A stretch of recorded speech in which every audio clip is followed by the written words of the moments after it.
오늘은 2000년의 약속을 성취하기 위해 오신 예수님, 2000년의 약속을 성취하기 위해서 오신 예수님이란 제목으로 말씀을 나누겠습니다.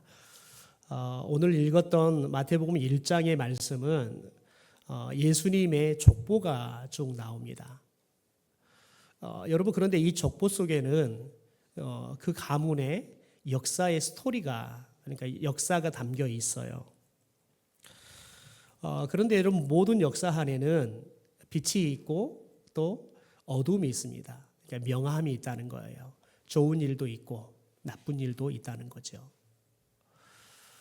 여러분, 그런데 예수님의 이 족보를 기록하면서 하나님은 진솔하게 명함을 다 기록하고 있습니다. 왜냐하면 하나님은 우리 가운데 전하기 원하시는 메시지가 있기 때문에 그렇습니다. 그래서 오늘 우리들이 오늘 말씀을 예수님의 족보 속에 나타나 있는 실은 그림자, 어두움이 뭔지, 그리고 빛은 뭔지, 그럼 마지막 예수님을 통해서 우리 가운데 이루어지신 약속은 뭔지, 이런 것들을 좀 저희가 살펴보려고 합니다. 첫 번째, 예수님의 족보를 통해서 나타나는 어두움이 있습니다. 그림자가 있다는 거예요. 1절부터 우리가 읽지는 않았습니다. 시간 관계상 1절부터 쭉 읽어야 되는데 생략을 했는데요. 우리가 1절부터 예수님의 족보를 읽어보면 아브라함으로부터 족보가 시작이 되어집니다. 그래서 아브라함을 믿음의 조상이라고 이야기를 하죠. 그리고 16절에 보면 마리아에게서 그리스도라고 하는 예수가 태어났다라고 하면서 예수님의 족보가 마무리가 됩니다.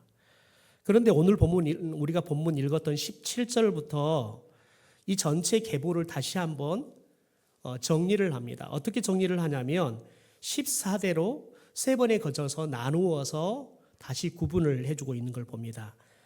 아브라함에서 다윗까지 14대, 그러니까 14대라는 거죠. 그리고 다윗으로부터 바벨론으로 사로잡혀 갈 때까지 14대, 다시 바벨론으로 사로잡혀 갈 때부터 해서 예수님 때까지 해서 14대다라고 구분을 합니다.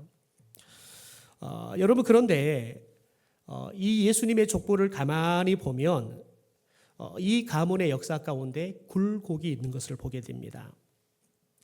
특별히 아브라함 때부터 다윗까지는 큰 그림으로 봤을 때에는 상승 곡선을 이루지요. 그래서 다윗 시대에 어떻게 보면 이스라엘이라는 나라가 정점에 이르게 되어집니다. 그래서 이 다윗 시대에 하나님이 최고의 영광을 받으시게 됩니다.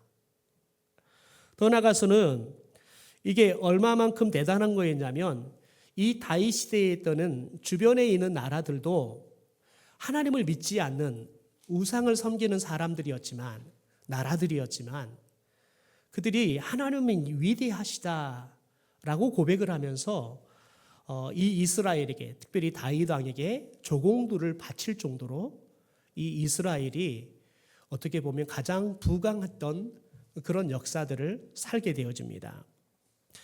여러분, 그러나 다윗 이후부터 솔로몬이 시작은 좋았는데 그의 인생의 말년이 결국은 여자에 빠져서 여자들이 데리고 오는, 여러분, 그것도 하나님이 주신 평화를 인간의 얄팍한 지혜로 그 평화를 계속해서 유지를 해보겠다고 그가 선택한 지혜가 뭐냐면 이웃 나라에 있는 그런 어떻게 보면 공주들과 결혼을 하는 겁니다. 그러니까 혈연으로 맺어서 싸우지 않게 그렇게 해서 평화를 유지하려고 했다가 그 여자들이 솔로몬에게 시집을 오면서 고스란히 그들이 섬겼던 우상들을 다 가지고 들어옵니다. 여러분, 세상에 제일 무서운 게 뭐냐면 여러분 베개 머리에서 송사가 제일 무서운 거예요. 그런 결국은 이 솔로몬이 베개 머리에서 이 여자들에게 의해서 결국은 하나님을 섬기고 하나님이 주셨던 지혜의 왕이었던, 그리고 다윗 시대부터 더 평화롭고 더 풍요로운 삶을 누렸던, 그래서 그가 가지고 싶은 것은 다 가질 수 있었고 얼마나 그가 대단한 사람이었으면 솔로몬의 그 지혜를, 솔로몬의 그 대단함을 보려고 사람들이 여러분 조공을 가지고 찾아왔어요. 하다 소문이 솔로몬이 대단한 사람이다 그러니까. 왜냐하면 솔로몬은 정말 대단한 사람인데 그것도 전 분야에 대단했습니다. 시도 잘 썼죠. 노래도 잘했죠. 더 나아가서요. 모르는 게 없었습니다. 곤충이고 물고기고 풀이고 그는 모르는 게 없었습니다. 여러분 그래서 솔로몬을 사람들이 만나보고 싶고 솔로몬의 그 대단함을 직접 눈으로 목도하고 싶어 찾아올 정도로 대단한 사람이었습니다. 그런데 여자들에 의해서 결국은 솔로몬의 인생의 말년에 결국은 하나님을 잃어버립니다. 여러분 그런데 이미 솔로몬의 시대 때 솔로몬의 말년에 이스라엘은 나라가 하나님이 나눌 수밖에 없는 상황이었습니다. 그런데 그의 아버지 다윗 때문에 하나님께서 내가 너희 아버지 다윗을 보아서 너의 때는 내가 나라를 나누지 않겠다라고 이야기해요. 하나님의 심정은 솔로몬이 하는 짓을 봤을 때 나라를 나눠야 돼요. 여러분 그런데 하나님께서 그의 아버지 다윗 때문에 솔로몬 때는 봐줘요. 그러나 솔로몬의 아들 때는 결국은 여러분 나라가 두 쪽이 나버리죠. 여러분 그러면서 이스라엘의 국운이 기울기 시작합니다. 역사의 곡선이 이제 바닥까지 하락하게 됩니다. 그게 어디냐면 바벨론에게 남유다가 북이스라엘은 물론이고 남유다가 결국은 나라를 빼앗기게 되고 포로로 다 왕부터 백성들까지 끌려가게 되어져 가는 거죠. 그리고 이제 바벨론 포로에서 돌아오는 포로 귀환으로부터 예수 그리스도까지 예수님이 오실 때까지 역사의 이야기가 이어집니다. 그러니까 예수님의 족보를 보면 역사가 상향 곡선을 그리다가 하향 곡선을 그리다가 예수 그리스도를 통해서 다시 정점까지 올라가는 것들을 보게 되어집니다. 그러니까 역사는 여러분 빛과 그림자가 늘 함께 공존한다는 거죠. 여러분 그런데 보통의 사람들은 다른 사람들한테 내어놓을 때에는 여러분 좋은 것만 드러내려고 하죠. 어두움은 다 감추려고 그래요. 부끄러운 거니까요. 그런데 오늘 족보를 보면 예수님의 이 족보에는 여러분 특별히 역기능을 가진 가정 나오죠. 여러분 누시라는 여자는 남편을 잃어버렸잖아요. 그리고 보아스와 재혼하죠. 그러니까 가정이 정상적이지 않는 그런 역기능적인 가정도 다 등장하고요. 더 나아가서 여러분 그 가문 안에 여러분 창녀였던 사람도 등장을 해요. 또 이방 여자였던 사람도 등장을 해요. 그러니까 이스라엘은 하나님의 선민이라는 것을 굉장히 소중하게 생각하는 백성인데도 불구하고 하나님은 그런 이 예수 그리스도의 족보 안에 그런 어두운 그림자들을 그대로 다 드러내고 계신다는 거예요. 여러분 게다가 므낫세 같은 악한 왕도 그대로 기록을 합니다. 그중에 우리가 주목해야 할 인물이 있는데요. 여고냐라는 인물입니다. 오늘 11절 12절인데요. 바벨론으로 사로잡혀갈 때 요시야는 여고냐와 그 형제들을 낳았다라고 이야기를 해요. 그러면서 바벨론으로 사로잡혀간 후에 여고니아는 스할베엘을 낳고 스할베엘은 수르바벨을 낳았다라고 이야기를 합니다. 여러분 그런데 오늘 우리가 11절 12절을 주목해야 할 이유는 뭐냐면 여러분 이 11절과 12절 속에 여러분 어두움과 빛이 함께 공존하는 말씀이 나오기 때문에 그렇습니다. 여고냐는 우리가 구약 성경에서 볼 때 여호야긴이라는 왕으로 등장합니다. 남유다의 16대 왕입니다. 여러분 그런데 이 사람이 왕위에 올라서 고작 3년 10일 3년 아니고 3개월 하고 딱 10일 왕으로 통치하게 되어집니다. 여러분 근데 3개월하고 10일인 그 짧은 시간에도 얼마나 악독한 왕이었는지 이루 말할 수가 없을 만큼 대단하지요. 그러니까 얼마나 그가 사악한 왕이었는지를 3년 10일 왕으로 통치를 하면서 여러분 30년 통치하는 왕보다 더 악한 일들을 많이 했던 사람이 이 여호야긴입니다. 여러분 그런데 결국 하나님은 이 여호야긴 왕과 남유다를 함께 심판합니다. 여러분 그래서 여호야긴의 통치 초기에 수도였던 예루살렘이 바벨론에 의해서 포위가 되어집니다. 결국 주전 597년에 유다가 함락이 되어집니다.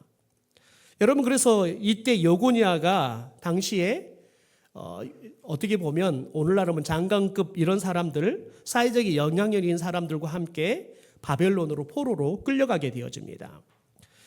여러분, 그런데 마태복음의 계보에는 이 여고니아 이름이 무려 2번이나 기록이 되고 있다는 겁니다. 부끄러운 이름이지만 우리 족보에서 빼버리고 싶을 만큼 이 나쁜 왕이지만 여러분, 그 이름을 2번이나 기록하고 있다는 겁니다. 여러분, 그것도 예수 그리스도의 족보를 만들어가면서 어떻게 보면 하나님의 나라의 족보가 기록되어지는데 이런 부끄러운 왕의 이름이 2번이나 기록되고 있다는 겁니다. 여러분, 어두운 역사를 감추고 싶은 것은 여러분, 우리뿐만 아니라 교회도 마찬가지지요. 여러분, 교회도 늘 좋을 때만 있는 건 아니거든요. 어떨 때는 교회가 어려움을 겪지요. 어떨 때는 부흥의 역사를 여러분 겪기도 합니다. 어떨 때는 아무런 큰 변동 없이 살아가기도 하지요.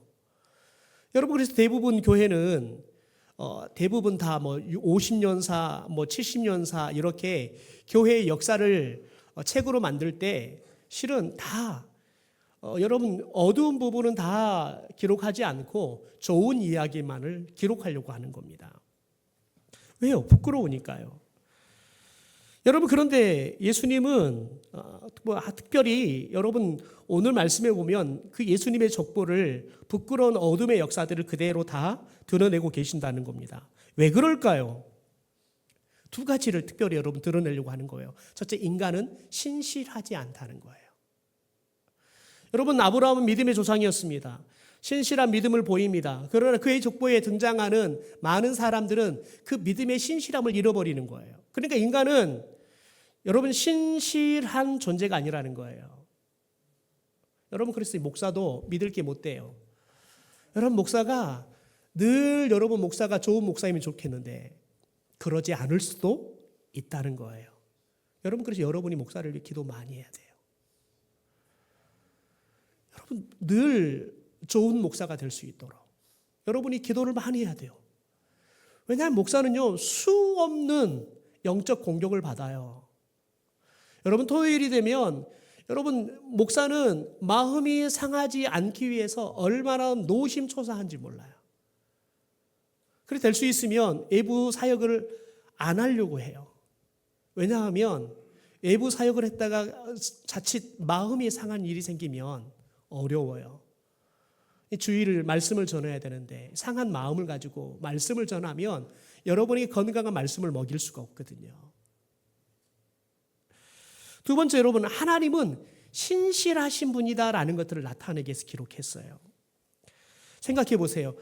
제가 한 번 나오는 게 아니라 좀 괜찮았다가 또 죄를 짓고 또 하나님이 또 야단치면 또 회개하고 괜찮았다가 또 죄를 짓고, 이게 여러분 예수님의 족보 속에 나오는 인간의 모습이에요.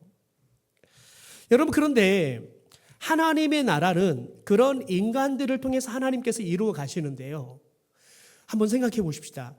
여러분, 그런 신실하지 못한, 늘 하나님의 의를 쫓기보다는 죄를 짓는 것이 익숙한 인간들을 통해서 하나님의 나라가 이 땅에 이루어져 가는 하나님의 뜻과 계획을 이루는 것이 여러분, 그게 가능할 것 같습니까? 가능하지 않을 것 같습니까? 이렇게 질문을 해볼까요? 하나님이 여러분을 통해서 이 교회를 건축할 수 있을 것 같습니까? 못할 것 같습니까? 여러분, 생각이 다 교인들을 다 놔둬버리고 하나님이 나한테 야, 고함교회 짓는다는데 내가 너를 통해서 고함교회 짓기 원한다.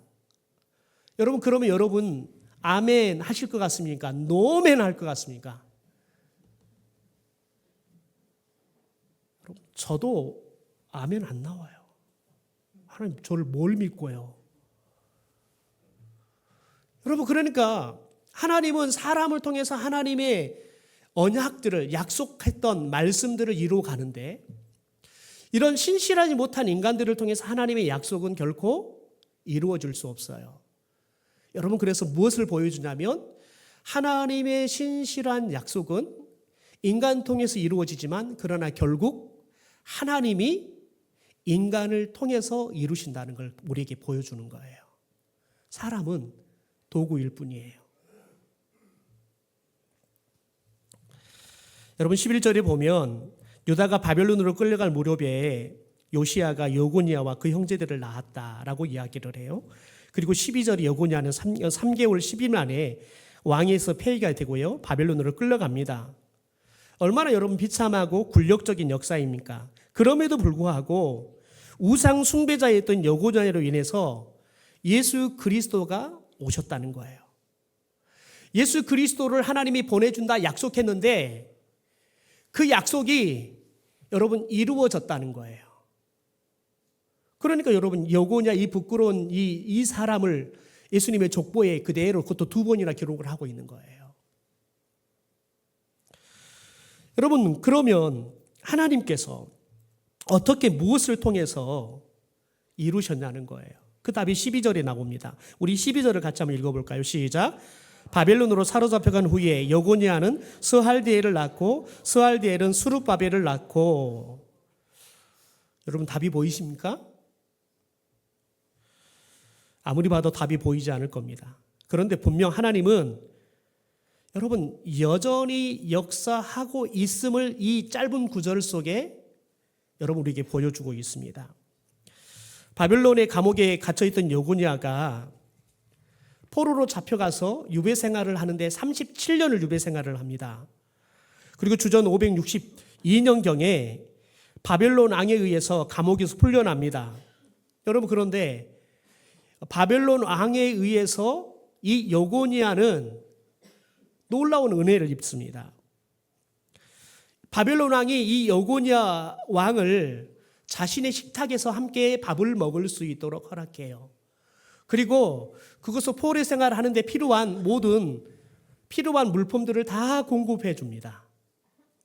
그래서 바벨론의 왕의 박물관에서 이렇게 흙으로 만든 판 안에 어떤 기록이 있냐면 이 요야긴 왕에게 특별히 보리와 기름을 주었다라는 기록이 나올 정도예요. 여러분 그런데 어떻게 이런 일들이 일어났느냐? 어떻게 여러분 나라도 빼앗겨버리고 왕권도 잃어버리고 포로로 잡혀갔는데 그가 37년 만에 다시 제수에서 왕의 상에서 여러분 왕과 함께 밥을 먹을 수 있는 왕족의 대우를 받을 수 있었느냐? 여러분 우리는 사무엘하 7장에서 여러분 그 이유를 찾을 수 있습니다. 여러분 사무엘하 7장에 보면 하나님께서 다윗 왕에게 하셨던 다윗 언약이라는 말씀이 나옵니다. 우리 같이 사무엘하 7장 16절을 세 번역으로 읽어보겠습니다. 시작. 내 집과 내 나라가 내 앞에서 영원히 이어갈 것이며 내 왕위가 영원히 튼튼하게 서 있을 것이다.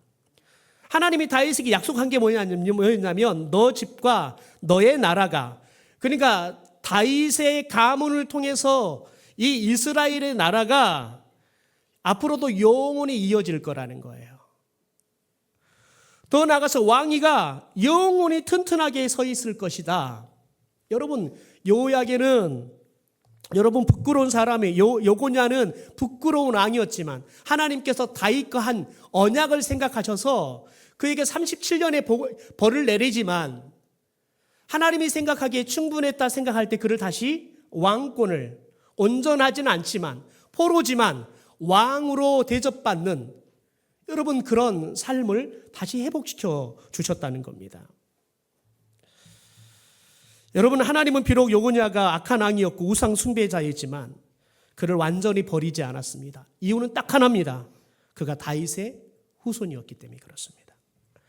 어두운 역사 속에서 하나님의 집과 나라가 영원히 이어질 것이라는 하나님의 다윗과의 오랜 언약이 여전히 유효해서 하나님께서는 그 언약을 기억하고 여러분 이 여고냐를 다시 왕의 대접받는 삶을 허락하게 하신 겁니다. 여러분 하나님의 은혜가 다 사라진 것만 같았던 그것도 그 세속의 도시였던 바벨론에서 하나님의 자비는 강물처럼 흐르고 있었던 거지요. 그리고 여고냐의 여러분 후손이 이어지게 하십니다. 바벨론의 포로로 잡혀갔는데 보십시오. 12절에 보면 여고냐는 바벨론의 포로 생활로 하는데요. 스알디엘을 낳았고 그의 아들 스알디엘이 수룹바벨이라는 손자를 낳았대요. 여러분 수룹바벨이 누군지 아시죠? 그러니까 여고냐의 손자가 수룹바벨입니다.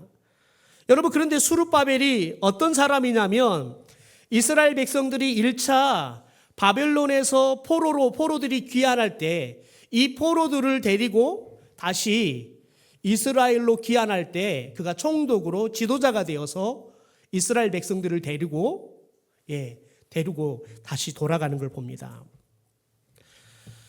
여러분 그런데 여러분 이것은 뭘 말하냐면 여고냐의 죄는 컸지만 하나님이 다윗과 한 그 언약을 생각하셔서 하나님의 자비와 긍휼을 여전히 베푸셔서 여러분 악하고 우상 숭배했던 여고냐에 의해서 대가 끊길 수 있었어요. 하나님의 축복이 끊길 수 있었어요. 그런데 여러분 계속해서 그의 손자까지 이어지게 하셨다는 겁니다. 여러분 그 이유가 뭘까요? 우리 로마서 5장 15절의 말씀을 함께 읽어보겠습니다. 같이 읽죠. 시작. 그런 하나님께서 은혜를 베푸실 때 생긴 일은 한 사람이 죄를 지었을 때 생긴 일과 같지 않습니다. 한 사람의 범죄로 많은 사람이 죽었으나 하나님의 은혜와 예수 그리스도 한 사람의 은혜로 말미암은 선물은 많은 사람에게 더욱더 넘쳤습니다. 여러분 하나님께서 은혜를 베푸셨다는 거예요.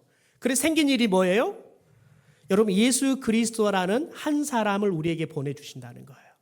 그러니까 여러분 여고냐를 통해서 대가 끊겨버릴 수 있는데 하나님께서는 여전히 그런 악한 왕이지만 그에게 자비를 베푸셔서 여전히 왕의 여러분 반열이 계속 이어지게 한 건 뭐냐면 예수 그리스도를 보내기 위해서 그렇습니다. 여러분 그래서 이 악한 왕에게 하나님께서 왕의 고난들을 회복시켜주고 대접받게 하고 더 나아가서 계속의 대가 이어지게 하는 것을 보게 됩니다. 여러분 그러나 하나님은 공의로운 하나님입니다. 죄는 우리를 아무리 사랑하지만 죄는 죄예요. 그래서 죄는 죄에 대해서 벌을 하는 겁니다. 그래서 죄는 반드시 심판이 따르는 거예요. 여러분 저와 여러분이 지은 죄를 짓고요 하나님 앞에 회개했으니까 나는 죄 용서 받았어. 여러분 그것이 끝일 것 같죠. 여러분 하나님은 우리 죄를 용서하시지만 우리가 지은 죄에 대해서는 반드시 벌을 내리세요. 여러분 그래서 우리가 죄를 무서워해야 되는 거예요. 죄를 두려워하는 거예요. 여러분 예배를 경홀히 여기지 마십시오. 예배 시간에 허튼 짓 하지 마십시오. 하나님은 여러분이 예배 드리는 태도를 보고 여러분 축복을 주시든지 아니면 하나님은 예배를 경홀히 여기는 사람은 하나님을 여러분 모욕하는 사람이에요. 여러분 생각해 보세요. 대통령이 이렇게 다 불러놓고 회의하는데 대통령 앞에서 다리 꼬고 여러분 건방지게 대통령 말에 대해서 따북대고 여러분 대꾸하고 그러면 여러분 누가 그 사람을 인정해 주고 싶겠습니까? 하나님도 마찬가지입니다. 하나님이 예배를 통해서 하나님과 우리가 만나는 시간이에요. 여러분 그런데 우리들이 하나님께 집중하지 않고요 자꾸 허튼 생각하고요 헛일을 한단 말이에요. 하나님 보시기에 마음이 상하는 행동들을 한다고 생각해 보십시오. 여러분 더 중요한 게 있습니다. 여러분 이 수룹바벨이 결국은 나라에 여러분 이 포로들을 데리고 가서 하는 일이 뭐냐? 우리 스가랴 4장 말씀을 함께 같이 읽어보겠습니다. 같이 읽죠. 시작. 주께서 나에게 말씀하셨다. 수룹바벨이 이 성전의 기초를 놓았으니 그가 이 일을 마칠 것이다. 그때야 비로소 너희는 만군의 주께서 나를 너희에게 보내셨다는 것을 알게 될 것이다. 여러분 다 무너져 버렸던 성전을 이 수룹바벨에 의해서 하나님께서 다시 재건되게 하세요. 여러분 하나님을 예배하고 하나님의 나라로 다시 이스라엘 나라를 회복시키는 수룹바벨이라는 여러분 사람이 여러분 그 여고냐라는 악한 왕에 의해서 나오게 한다는 거예요. 여러분 그런데 오늘 말씀해 보십시오. 이 수룹바벨 이후에 계속의 족본이 이어집니다. 그리고 예수님이 태어납니다. 16절입니다. 야곱은 마리아의 남편 요셉을 낳았으니 마리아에게서 야곱이라 칭하는 예수가 낳았다라고 이야기해요. 하나님은 아브라함 때부터 하신 오랜 약속의 성취이신 예수 그리스도를 여러분 이 가문을 통해서 오게 하셨다는 겁니다. 갈라디아 3장 16절의 말씀을 우리 현대어 성경으로 같이 읽겠습니다. 시작. 그런데 하나님께서도 아브라함과 그 후손과 약속을 맺으셨습니다. 여기서 후손들에게가 아니라는 점에 주의하십시오. 후손들에게라고 하면 아브라함의 후손들인 유대인 전부를 가리키는 것이 되겠지만 후손에게라고 하면 두말할 것도 없이 그리스도를 의미합니다. 여러분 그러니까 누구에게 약속했다는 거예요? 아브라함과 예수님에게만 약속하셨다는 거예요. 여러분 그래서 약속하셨던 예수 그리스도를 보내주신 거예요. 여러분 예수님이 오실 때까지 여러분 주후 1세기 예수님이 오시잖아요. 아브라함이 주전 2000년 전에 활동을 합니다. 그러니까 2000년 전에 아브라함과 했던 약속을 2000년 만에 예수님을 보내주시면서 여러분 수없는 굴곡진 여러분 가문의 역사지만 하나님은 그 역사를 통해서 빛과 어둠이 있지만 여전히 신실하게 일하셔서 하나님은 약속하신 그분의 말씀을 성취하시더라는 거예요. 여러분 2000년의 약속을 성취하기 위해서 예수님께서 그래서 오신 겁니다. 여러분 예수님께서 왜 오십니까? 21절입니다. 같이 한번 읽겠습니다. 시작. 아들을 낳으리니 이름을 예수로 하라. 이는 그가 자기 백성을 그들의 죄에서 구원할 자. 여러분 우리가 죄로 인해 다 죽어요. 그래서 우리를 구원하기 위해서 예수님을 보내주신 거예요. 여러분 예수님이 오시니까요. 약속이 성취되니까요. 죄에서 여러분 사람들이 구원을 받아요. 영원한 생명을 얻어요. 더 나아가서 여러분 사람들의 말씀이 성취가 되고요. 하나님께서 약속을 이루시기 시작하니까요. 성도들의 삶이 회복되어집니다. 우리 마태복음의 말씀을 좀 우리 봐볼까요? 마태복음 4장입니다. 같이 읽죠. 시작. 예수께서 요한이 잡혔다고 하는 말을 듣고 갈릴리로 물러가셨다. 그리고 나사렛에서 떠나 스불론과 납달리 지역 바닷가에 있는 가버나움으로 가서 사셨다. 이것은 예언자 이사야를 시켜서 하신 말씀을 이루시려는 것이었다. 스불론과 납달리 땅, 요단강 건너편, 바다로 가는 길목, 이방 사람들의 갈릴리, 어둠에 앉아있는 백성이 큰 빛을 보았고 그늘진 죽음의 땅에 앉은 사람들에게 빛이었다. 여러분 보세요. 큰 빛을 백성들이 보았어요. 죽음의 땅에 앉아 죽어가는 사람들에게 빛이 비치기 시작했어요. 어떤 일이 있는 거 볼까요? 4장 23절 25절입니다. 같이 세 번역으로 읽죠. 시작. 예수께서 온 갈릴리를 두루 다니시면서 그들의 해당에서 가르치시며 하나님 나라의 복음을 선포하며 백성 가운데 모든 질병과 모든 아픔을 고쳐주셨다. 예수의 소문이 온 시리아에 퍼졌다. 그리하여 사람들이 갖가지 질병과 고통으로 앓는 모든 환자들과 귀신 들린 사람들과 간질병 환자들과 중풍병 환자들을 예수께로 데려왔다. 예수께서는 그들을 고쳐주셨다. 그리하여 갈릴리와 데가볼리와 예루살렘과 유대와 요단강 건너편으로부터 많은 무리가 예수를 따라왔다. 예수님은 이들을 다 고치세요. 이들을 다 회복시켜 주세요. 귀신에게서 자유케 해주세요. 여러분 2000년 전 아브라함 때 약속했던 말씀을 성취하기 위해서 예수님을 이 땅에 하나님은 성탄하게 하셨습니다. 2000년 전 이 땅에 성탄하셨던 예수님께서는 오늘 저와 여러분을 통해서 다시 오겠다 약속하신 2000년 전의 약속을 반드시 성취하실 줄 믿습니다. 여러분 성령 하나님은 예수님의 언약화 계획을 오늘 우리 속에 내주하셔서 우리와 함께 이루고 계십니다. 지금도 성령님은 우리가 믿음이 좋을 때나 믿음이 나쁠 때나 우리가 악할 때나 선할 때나 상관없이 하나님은 우리의 삶을 통해서 그분의 약속을 이루어가고 계신 줄 믿습니다. 여러분 하나의 증거가 있습니다. 우리나라의 최초의 장로교 선교사였던 언더우드 선교사가 있습니다. 지금으로부터 140년 전 1885년 4월 5일 날 인천에 있는 제물포항으로 그가 들어오게 되어집니다. 여러분 그리고는 4대에 걸쳐서 학교를 세우고 병원을 세우고 교회를 세우면서 한국 땅 가운데 여러분 선교의 씨앗을 심었습니다. 여러분 그런데 초기에 그의 선교가 얼마나 애롭고 힘들었냐면 그걸 잘 표현한 기도문이 있습니다. 보이지 않는 조선의 마음이라는 기도문인데요. 영상으로 준비했는데 영상이 조금 문제가 있어 띄울 수 제가 글로 읽어드리겠습니다. 주여, 지금은 아무것도 보이지 않습니다. 주님, 메마르고 가난한 이곳 조선 땅, 나무 한 그루 시원하게 자라 오르지 못하고 있는 이 땅에 저희들을 옮겨와 심으셨습니다. 그 넓고 넓은 태평양을 어떻게 건너왔는지 그 사실 자체가 기적입니다. 지금은 아무것도 보이지 않습니다.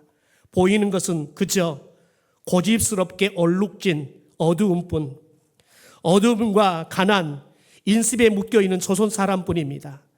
그들은 왜 묶여있는지도 고통이라는 것도 모르고 있습니다. 고통을 고통인 줄 모르는 자에게 고통을 벗겨주겠다고 하면 의심부터 하고 화를 냅니다. 조선 남자들의 속셈이 보이지 않습니다. 이 나라 조정의 내심도 보이질 않습니다. 가마 타고 다니는 여자들을 영영 볼 기회가 없으면 어쩌나 합니다. 조선의 마음이 전혀 보이지 않습니다. 그리고 저희가 해야 할 일이 전혀 보이지 않습니다. 그러나 주님, 순종하겠습니다. 겸손하게 순종할 때 주께서 일을 시작하시고 그 하시는 일을 우리들의 영적 눈으로 볼 수 있는 날이 있을 줄 믿나이다. 믿음은 바라는 것들의 실상이요 보이지 않는 것들의 증거니 하고 하신 말씀을 따라 조선의 믿음의 앞날을 볼 수 있게 될 걸 분명히 믿습니다. 여러분, 그러면서 여러분 사역학경이 뭡니까? 그가 제일 먼저 했던 게 학교 세우는 거였습니다. 1915년 3월 5일 날 조선 기독학교라는 학교를 세웁니다. 그리고 17년에 이 학교를 구제 전문학교였던 연희 전문학교로 다시 학교를 개교합니다. 그리고 1945년 여러분 8월 15일 해방 이후에 4년제 대학이었던 연희 대학교로 이 학교를 더 키우게 되었지요. 여러분, 그러면 1957년에 세브란스 의과대학과 이 연희 여러분 대학이 통합을 하게 됩니다. 그래서 연희대학 연자와 세브란스 의과대학이라는 이 세자 두 개를 합해서 연세대학이라는 대학을 만들어서 오늘 연세대학이 존재하고 있는 거지요. 생각해 보십시오. 그 조그만했던 조선 기독학교가 오늘날 우리가 보고 있는 연세대학이라는 거대한 학교가 되는 겁니다. 여러분, 병원은 어떻습니까? 알렌 선교사가 1885년 여러분 4월 12일에 홍영식이라는 사람의 집에서 여러분 널리 베푼다라는 의미로 강혜훈이라는 이름의 서양병원을 시작합니다. 그로부터 12일 뒤인 1885년 4월 26일에 여러분 국가가 백성에게 인정을 베푼다라는 의미의 재중원이라는 이름으로 바꾸어서 이제 국가병원이 됩니다. 여러분, 언더우드 선교사가 이 재중원에 부임해서 의료 선교를 하게 되어집니다. 그러다 1899년에 미국의 사업가였던 세브란스라는 이 사람이 거액을 기부하게 됩니다. 그래서 세브란스 병원을 신축하고 이것이 운영되어지는데 오늘날 여러분 신촌 세브란스 병원이 되는 겁니다. 원주 세브란스 병원이 되는 거고요. 강남 세브란스 병원이 되고요. 영인 세브란스 병원이 되는 겁니다. 송도에도 세브란스 병원이 또 하나 들어올 준비를 하고 있죠. 여러분 생각해 보십시오. 140년 전에 언더우드 선교사가 들어와 사역 시작할 때에는 여러분 어떻게 보면 그가 죽을 때까지는 이렇게까지 이 불모지였던 황폐한 땅이었던 사람들의 마음이 보이지 않고 희망이 있을까? 희망이 보이지 않던 이 조선 땅이 믿음으로 하나님께서 이 땅을 축복해 줄 것을 믿음으로 기도하면서 도전했더니 헌신했더니 하나님이 이런 놀라운 일들을 이루시더라는 거예요. 교회는 어떻습니까? 1887년 9월 자신의 집에서 최초의 장로교회, 조직교회, 그러니까 장로가 2명 이상의 교회를 세웁니다. 그게 오늘날 세문안교회입니다. 여러분, 세문안교회가 어떤 교회로 바뀌었습니까? 여러분 지금은 보십시오. 세문안교회가 얼마나 대단한 교회로 컸는지. 여러분 서울 한복판에서 여러분 교회의 상징적인 교회가 되었습니다. 여러분 자기 사택에 땅 한 평이 없고 교회 세울 곳이 없어서 자기 집에서 교회를 시작했어요. 여러분 그런데 그 교회가 한국교회 안에 있는 장로교회 최초의 장로교회 조직교회가 될 만큼 그리고 오늘 좋은 영향을 미치는 많은 목회자를 키워내고 교회들에게 희망을 불어넣는 교회가 된 거예요. 여러분 오늘 우리가 시작하는 우리의 발걸음이 희망이 보이지 않을 수 있어요. 여러분, 이야기를 나누면 수많은 사람들은 그렇습니다. 목사님, 교회에 크게 짓지 마세요. 앞으로 교회 부흥하지 않을 겁니다. 여러분, 교회 부흥하지 않을 거라고 말을 함부로 하지 마십시오.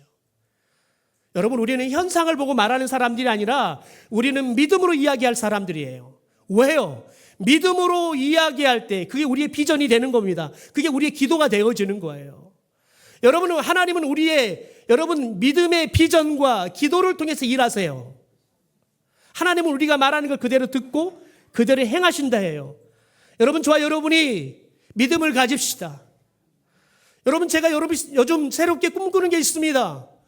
저는 우리 교회가 여러분 이렇게 반농 반도의 교회 아니겠습니까? 절반은 농촌의 사람들이고 절반은 도시의 사람들입니다. 이런 교회가 무너져가는 것이 아니라 이런 교회도 부흥할 수 있다는, 이런 교회도 행복하게 부흥할 수 있다는 것을 보여주는 샘플의 교회가 되기를 소망합니다. 여러분, 제가 목회를 시작하면서 하나님 앞에 기도했던 게 뭐냐면, 한국교회 전통교회들이 부흥하지 않는다. 전통교회는 목회하는 것이 죽는 것보다 어렵다. 제가 신학교 가니까 그렇게 가르치더라고요. 그래서 제가 기도했던 게 뭐냐면, 하나님, 저는 그런 전통교회 부흥시켜 보고 싶습니다. 전통교회도 생명이 있고 전통교회도 부흥할 수 있다는 거 보여주고 싶습니다. 그래서 목회의 정점에서 한국교회 가운데 좋은 모델을 제시할 수 있는 컨퍼런스 하고 싶은 게 제 비전입니다. 제가 기도했습니다. 제가 저희 교회 오면서 그 비전을 꺾었습니다. 왜냐하면 저는 농촌교회 와서 그 비전을 이룰 거라는 상상을 못 했거든요. 농촌교회가 농촌교회를 돕는 교회를 저는 하나도 못 봤거든요. 하나님이 제게 올 이 대림절 기간 동안 계속 도전하는 거 뭐냐면, 야, 농촌교회를 농촌교회가 모르면 누가 아냐? 농촌교회의 어려움을 농촌교회가 모르면 누가 아니냐? 너희들이 농촌교회를 돕는 교회가 되라고 하나님이 제게 도전하셨어요. 여러분, 저와 여러분이 새해는 여러분 우리끼리가 아니라 우리가 모여서 여러분 교회 밖을 우리가 향해 갈 수 있게 되기를 소망합니다. 여러분, 어렵고 힘든 교회를 보살필 수 있는 교회가 되기를 소망합니다. 우리가 예배당을 지어가는데요, 예배당을 지어가면서 예배당을 짓는 게 얼마나 힘든다는 걸 우리들이 경험했으면 좋겠어요. 그래서 예배당을 짓는 교회들이 그 어려움을 우리가 마음을 이해하고 그들의 힘듦을 이해해서 우리들이 예배당 지어가면서 힘들어하는 교회들을 여러분 우리가 후방에 지원하는 교회가 됐으면 좋겠어요. 왜요? 안타까운 건 여러분, 예배당을 짓다가 힘들어서 부도가 나니까요, 그 교회들이 다 누구에게 팔리냐면 하나님의 교회에 다 팔려요. 여러분, 우리가 다 막을 수는 없겠지만 여러분, 우리가 할 수 있는 여러분 조그마한 하나의 일이라도 우리가 도전해 봤으면 좋겠습니다. 여러분, 그런데 그게 언제부터 시작되는 겁니까? 하나님이 이미 우리 가운데 시작하신 줄 믿습니다. 여러분, 그런데 하나님은 누구를 통해 이루십니까? 믿음으로 비전을 품고 기도하고 언더우드처럼 헌신하는 겁니다. 지금 희망이 보이지 않아요. 저들의 마음이 어떤지 보이지 않아요. 내가 사역하는 동안 조선의 여자들을 한 번도 못 보다가 내가 죽을 수도 있어요. 그러나 믿음으로 헌신하고 기도하면서 여러분 사역했더니 하나님께서 이런 놀라운 역사를 이루신 거예요. 여러분, 하나님이 우리에게 오늘 요구하는 것 우리의 믿음입니다. 우리의 기도입니다. 우리의 도전입니다. 여러분, 이 시대에 우리가 또 한 사람의 언더우드가 됩시다. 그래서 믿음을 가지고 하나님이 우리 가운데 행할 새 일을 저와 여러분이 행하는 사람들이 되기를 소망합니다. 우리 교회가 행하는 교회가 되기를 주님의 이름으로 축원합니다.